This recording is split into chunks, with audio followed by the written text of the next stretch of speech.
Good Thursday morning. This is 106.1 KYVZ. Joe Zurich visiting once again with Ag meteorologist Chris Sramek at Decision Weather in Atwood. Chris, the heat continues across the high plains. Yeah, Joe, we're going to continue to see this heat all the way through the first part of next week. We're looking out 7 days, and we've been kind of talking about this the last several days that we were going to have this dry and hot spell. But the good news is when you look beyond next Wednesday and the 8 to 14 day to the end of the week, next weekend, and even farther out to the middle of the month, it looks like we're going to trend to below normal temperatures. We could be talking highs some days in the 70s and 80s. We're trending back to the lower 90s there in the middle of the month, but that is going to be well below normal for this time of year in the middle of August as we're heading back to school and practices and all that. So a lot of times this is generally our 100-degree stretch. So this next few days isn't that unseasonably out of the norm. But when we start talking 80-degree temperatures and maybe 70 and lows in the 50s, that is in the forecast out there 8 to 14 days, and also the return of those daily rain chances. But until then, we're going to have this high-pressure system that is now sitting over the desert southwest, is going to expand northward all the way to the Canadian border today and tomorrow, and then into the high plains. What that's going to do is going to put our afternoon temperatures up in those upper 90s, low 100s, depending if you're out west or to the east.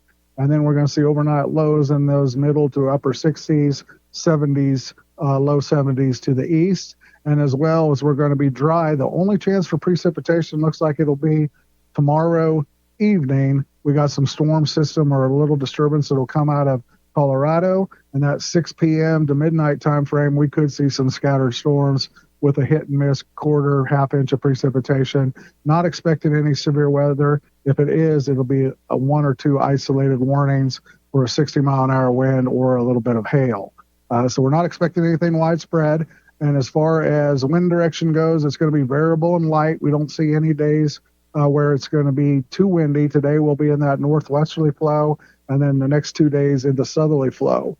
So we are forecasting actual high temperatures today right around 100. Tonight's low will be in those middle 60s. We'll go 101 tomorrow.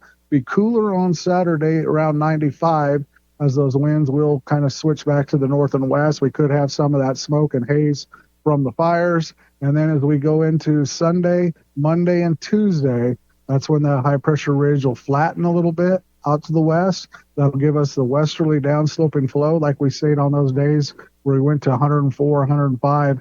This week, we're going to see something similar there early next week. We're going to call for a temperature of 100 on Sunday. We'll go 102 and 104, respectively, on Monday and Tuesday. Those will be the hot days and the days we could see the heat indexes again reaching advisory levels along Highway 25 and to the east. Once we get to Wednesday, we got a trough that will start working in from the north and west. Thursday and Wednesday, we're going to put afternoon, evening showers back into and storms back into the forecast. Drop our temperatures to 96 on Wednesday, 92 on Thursday. And then as we get to Friday, Saturday, and Sunday, that's when we'll see those 80-degree temperatures and the chances for rain continuing. All right, looking forward to next weekend. Once again, that's Ag meteorologist Chris Sramek at Decision Weather in Atwood, as well as America's Weather Streaming Channel. For KYVZ Radio, I'm Joe Zurich.